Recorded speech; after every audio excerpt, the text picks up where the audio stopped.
खरं नाही काय माल आहे का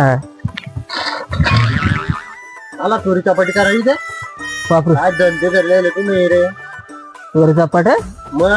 चोरीचा पट अरे काय ते वावरात मिरच्याला पोलिओ होईल ते वांगे चिडून गेले हे याच्यावर काय पडले करपा का कुरपाई आज अशी माल राहते काय खरे आपण याला काय करावं लागेल आपल्याला केळीला दुनियाभरचा खर्च केला आपण याच्यावर खत पाणी सगळं सोडलं तिला कुंदा बी वाढत नाही पिवळी पण पडून गेली आणि तिची वाढ पण होत नाही मग आपल्याला काय करावं लागेल याच्यासाठी जाऊन पाहते स्वप्नील भाऊचा बाग कसा आहे तर लसलशीत असं काय वापरते ते स्वप्नील भाऊ आपण बी तर वापरतो ना तेच अरे बाबा तुम्ही जे पद्धत आहे ना त्यानं तुमचे कर्ज फिटणार नाही 3-3 पिढ्या कर्ज जाईल तुमचं ते भाऊ काय वापरते माहिती का तुला काय तुला माहिती का क्षेत्रीय ताकदवर काय ते क्षेत्रीय सनी देवलचा आणि ताकदवर धर्मेंद्रचा अरे नाही रे घायल माणसा MK agro chemicals private limited Nashik यांचे भरघोस उत्पादनासाठी ताकदवान आणि क्षेत्रीय या औषधी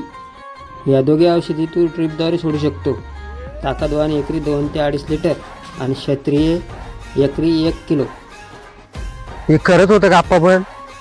खरंच होतं का म्हणजे मग चाल तू स्वप्नील भाऊ शेतात तुला सगळा रिझल्ट दाखल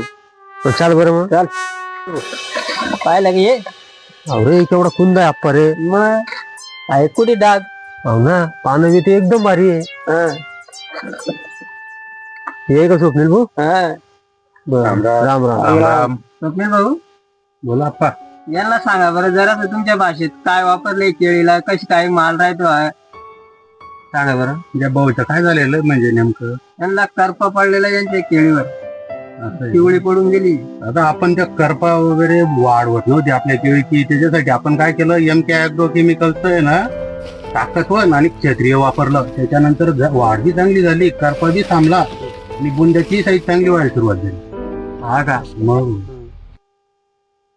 कुठे भेटतं आप्पा ते मग युगंडामध्ये अरे इथे भेटतं आपल्या बडगाव मध्ये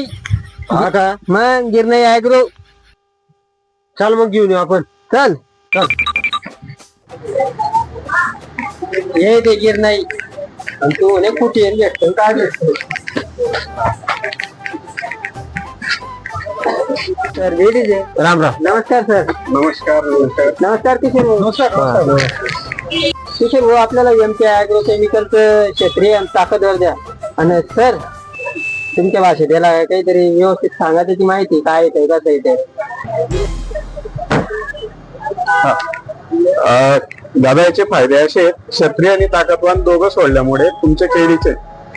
पांढरी मूड वाढेल त्याच्यानंतर जे काही खतं तुम्ही दिलेली आहेत ती खतं अपटेक होतील त्याला जो पिवळापणा आलेला आहे तो पिवळापणा दूर होईल त्यानंतर तुमच्या शेतातली हुन्नी खोडकिडा नेमॅटोड आणि करप्याचा जो अटॅक आहे तो पुरेपूर कव्हर होईल आणि जो शेंडा थांबलेला असेल तो शेंडाही थांबून तुमचा प्लॉट पूर्वस्थितीवर येईल.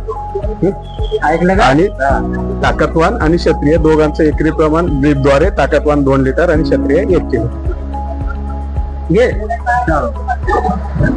येतो मग दादा. हो चालेल. खरे आप्पा मग खर्च वाढेल ना काय उत्पन्न